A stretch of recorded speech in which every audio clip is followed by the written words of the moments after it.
और मेहमान नवाजी की बात करेंगे, लेकिन पहले थोड़ा सा डिस्कशन कर लेते हैं। डिस्कशन किस बात का? डिस्कशन दो बात का।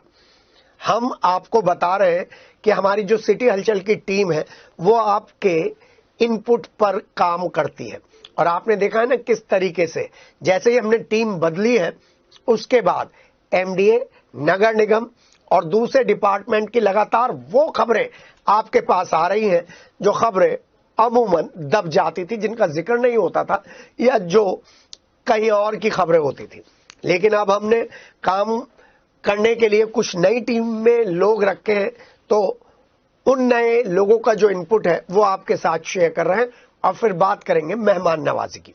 पहले हम आपको बता दें, साइबर सेल। साइबर सेल एक ऐसा इंपॉर्टेंट डिपार्टमेंट है जिसके लिए आजकल हर व्यक्ति जानना चाहता है। वहां पर नई सीईओ आई है नवीना शुक्ला मैम, उनसे हम बात करने की कोशिश करेंगे। अभी वो स्थिति को समझ रही हैं, लेकिन साइबर सेल में एक एप्लीकेशन 10 दिन पहले दी गई थी। उस एप्लीकेशन में साइबर सेल में अभी तक कोई कार्रवाई नहीं की है।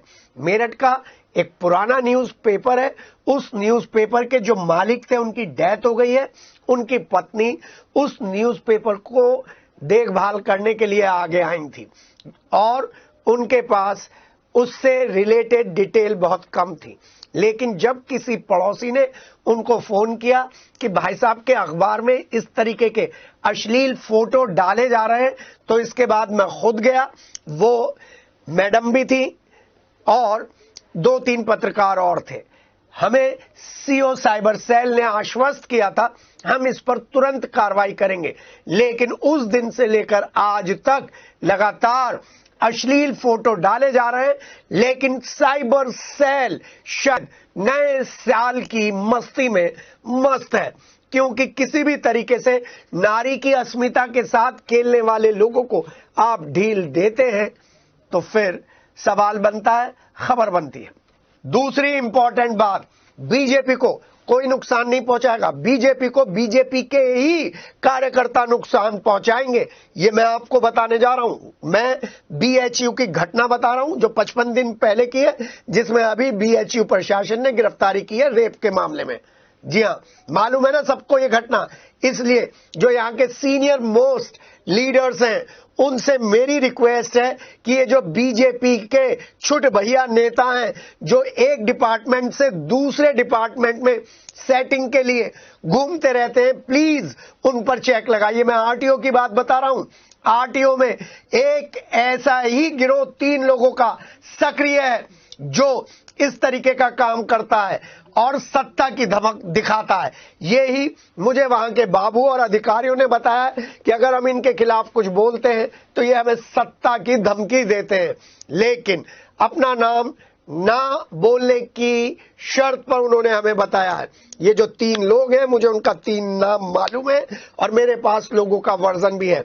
ये लोग उस गाड़ी का भी ट्रांसफर करा देते हैं जिसे क्लियरेंस नहीं मिला। ये छोटा सा उदाहरण दे रहा हूं। और दूसरे तरीके की लाइजनिंग, मैं वो वर्ड नहीं यूज कर रहा हूं जो हिंदी में यूज करते हैं। लाइजनिंग करने में ये 3 लोग वहां पर नंबर 1 है।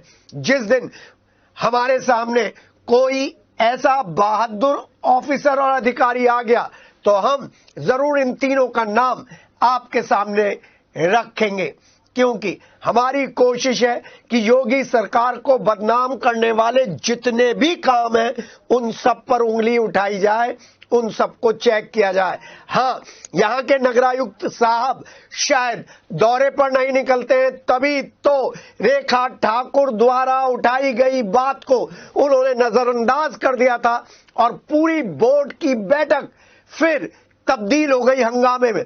बीजेपी ने भी इस जड़ पर नजर नहीं डाली, क्योंकि पहली बार इतने सालों में कोई बीजेपी की महिला सभासद इतने मुखर होकर बोली है। जो बीजेपी के खलीफा टाइप सभासद थे वो ही बोलते थे, वो ही माइक हाथ में रखते थे और मुद्दे दब जाते थे। लेकिन जब से बीजेपी ने 33% महिलाओं के आरक्षण की बात की है, तब से महिलाओं में हिम्मत आई है।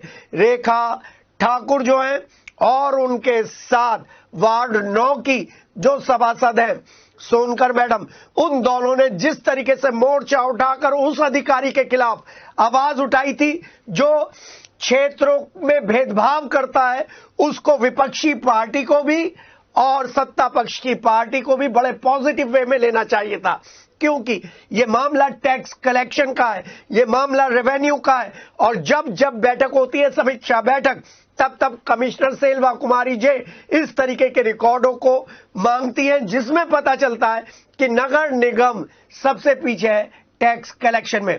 हाँ, मुझे नहीं मालूम था नगरायुक्त साहब आंखें बंद कर कर काम करते हैं, क्योंकि ना तो उनको वो अधिकारी नजर आते हैं जो अपना प्रमोशन छोड़कर एक ही जगह पर जमे हुए हैं, ना वो कर्मचारी उनको नजर आते हैं जो 18 साल से पेट्रोल, डीजल और गाड़ियों को इधर से उधर करने का काम कर रहे हैं 18 साल से, और उनके जो रिश्तेदार हैं वो धीरे धीरे संविदा के तौर पर कैसे भी नगर निगम में एंट्री पा रहे हैं।